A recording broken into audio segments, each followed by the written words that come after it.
Hi everybody and welcome to the Saturday Surface Interval in association with Mpora. So in today's video we're going to talk about ways that you can improve your scuba diving setup, because everybody wants to be better, or get good as the kids would say. So scuba equipment, it's pretty good. So, I mean, you can trust me on that. I've been an equipment specialist for a few years now, and I've played with most of it. But there are still some ways that you can improve your scuba setup. So let's look at 5 ways.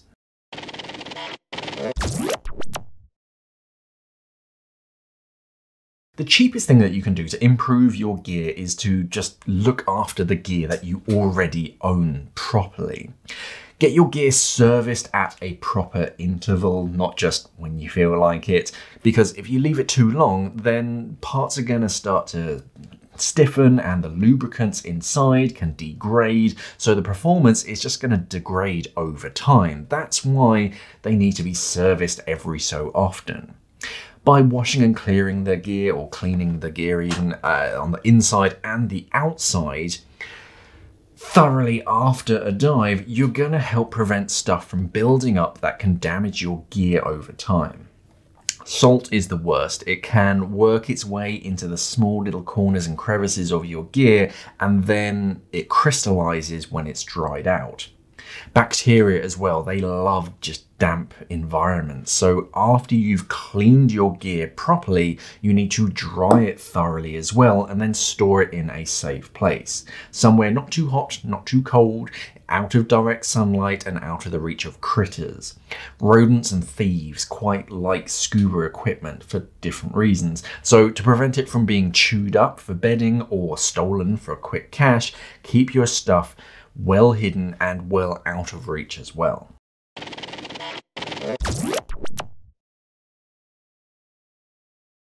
It's a cliche now, and Sean still makes fun of me for it, but most of my gear has a Boltsnap attached to it somewhere. Lanyards are great and all, but I like to be able to physically bolt something securely to a D-ring when I'm not using it, so it isn't going to go anywhere. String underwater from lanyards is just tricky and evil. It likes to just kind of drift around and just get snagged on anything. Hashtag flappy snag hazards. Pockets are a great choice to keep your stuff contained and streamlined in the water, but if you open up your pocket and then go for a rummage inside, if everything is loose inside of that pocket, you're just going to lose things if it's not bolt snapped to a D-ring. If you do have pockets but no anchor point inside to clip things to, I like to put a bungee loop on the inside of it. Most pockets have a drainage grommet in them somewhere, and usually at the bottom to allow water to drain out from the pouch. Pop a loop of bungee through that, tie a knot on both sides, and now you have a stretchy anchor point that you can clip things to on the inside of your pocket.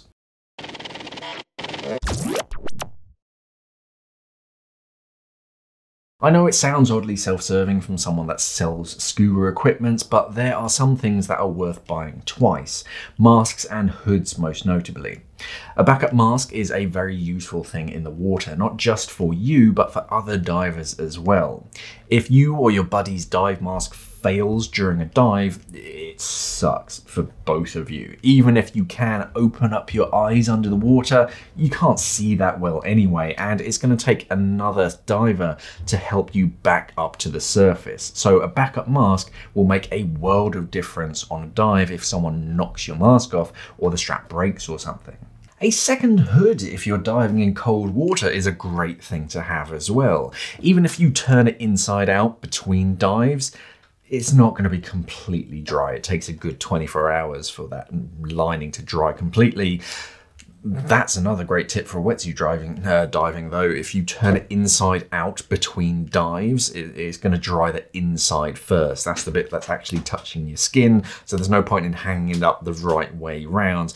Try and turn it inside out before your second dive and it will be a bit nicer. So if you're diving a second time in one single day, it's much nicer to have a second completely dry hood that you haven't used yet, and then put that on so you don't have to put that cold, damp hood from your first dive on your head before dive 2. So invest in a second hood.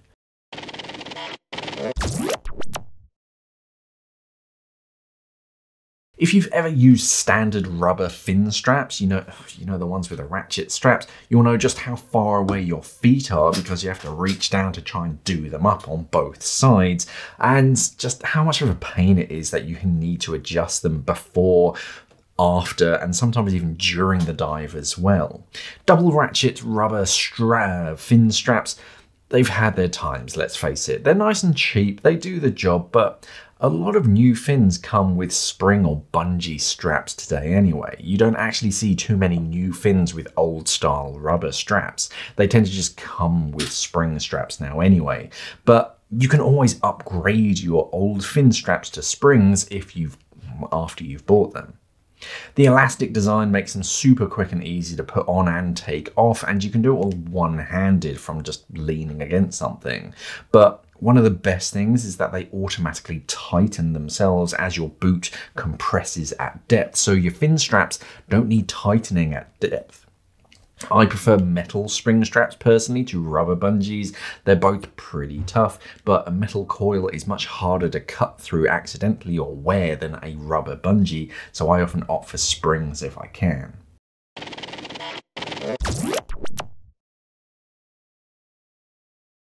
If you look at the BCD of divers at different levels, you'll notice that entry-level divers, they tend to wear jacket-style BCDs, but as you progress, more advanced divers, they tend to shift to wing-style BCDs. Jacket BCDs are fine and all, I'm happy to dive with one from time to time, but wings do offer you better trim and diving position in the water. So one good way to improve your gear is to transition to a wing-style BCD. If you want to take it a step further, look up backplate and wing setups. Backplate setups are completely modular, so you can customize it to your exact needs. They also bring you and your kit more together, so when you move, it moves. Recreational BCDs can feel a little bit sloppy because of their plastic parts. They all move a little bit. The separated parts that have all been stitched together on a recreational BCD, they all move just a little bit with the weight of your tank, so when you move, it feels a little bit sloppy. A metal backplate and 2-inch webbing is solid, so your tank moves with you. And a backplate setup is typically much tougher as well. They usually use higher grade materials, so if you really want to upgrade your gear, then switch to a backplate setup. Otherwise, just look at materials and configuration of your gear. Not all stainless steel is made the same. It's a mixture of different elements, and the composition of that steel can make one better in marine environments compared to another. Once you learn the difference between 304 and 316 stainless steel and sort of alpha and beta titaniums for dive knives, it gets more interesting. The better informed you are about different materials, what they mean for your diving, the better gear choices you're gonna make. But what is your best gear upgrade? Was it a color screen dive computer? Was it factory sealed dive torch so you never have to worry about the O-ring, or switching to a different style mask design? Let us know down in the comments below to give some other divers some inspiration to improve their kit bags. Don't forget to check out simplyscuba.com for the latest dive gear, like this video, and subscribe to the channel if you found this useful. Thank you for watching, everybody, and of course, safe diving.